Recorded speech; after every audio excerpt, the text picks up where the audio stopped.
So we're brewing up about 250 gallons of compost extract. We're using our Johnson Sioux mix, and we've got about 50 pounds of compost in 4 nylon mesh bags.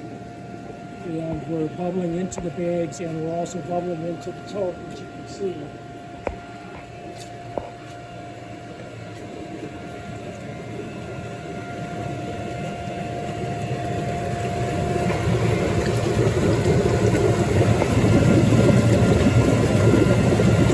You can also see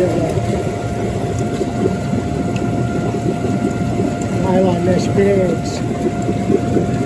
There's quite a bit of agitation going on in there. That's a sweet water. I think it's about a 1 horsepower pump, air pump.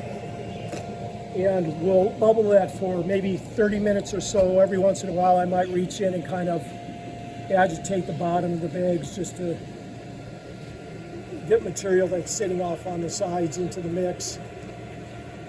And after about 30-45 minutes, that's it, we're done. We'll pump it out through our filters into a tote and then take it out into the field and drip it in furrow onto the seeds at time of planting. And the idea behind that is that this is of course a water-based solution, and it's got some nutrients in it and some small number of microbes. So protozoas primarily, flagellates, ciliates, and the like, and of course bacterium. But the idea is that this water soluble solution actually goes through the seeds, and it signals to the seed that it's being planted in really fertile soil. So when you have really fertile soil, there's a very diverse and robust microbial community, and they're producing all sorts of nutrients that are available to plants. So it's that symbiotic relationship between the soil microbes and the plants themselves. In fact, as an aside, most plants take 50% of the energy that they get from the sun in order to make sugars that they exude or excrete through their root system to feed the microbes in the soil, because it's the microbes in the soil then that in turn get the nutrients out of the soil and make it available to the plants. So it's that back and forth relationship, symbiotic relationship between the plants and the microbes in the soil.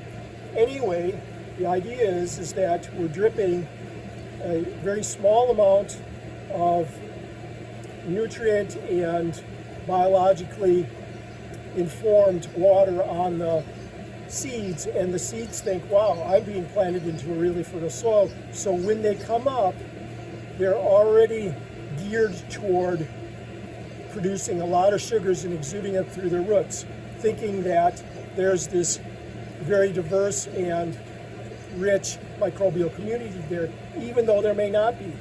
So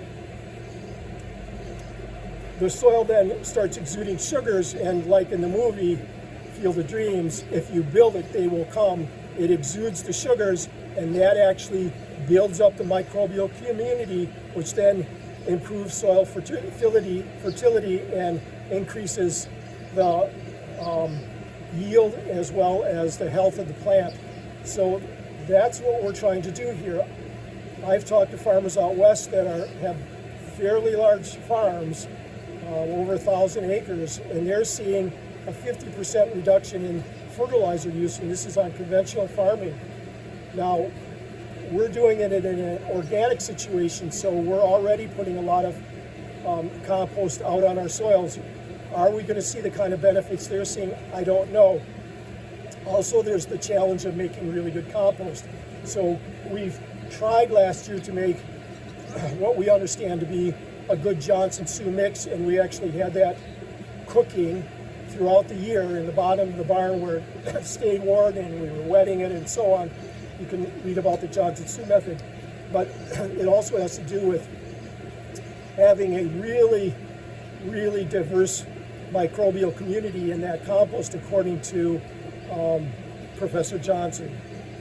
So there's some challenges. Did we make really good compost? Are we going to see that big of a difference because we're already doing organic farming practices, we'll see. But it's definitely worth a try when you see the kind of numbers guys out west that are doing conventional farming are coming back with.